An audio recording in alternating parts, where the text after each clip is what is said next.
सर्वमंगल मांगल्ये शिवे सर्वार्थसाधिके शरण्ये त्र्यंबके गौरी नारायणी नमोस्तुते।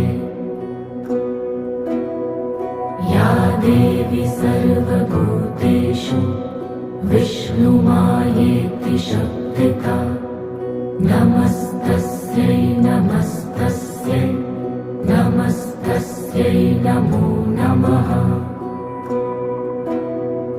या देवी सर्वभूतेषु चैतन्येत्यभिधीयते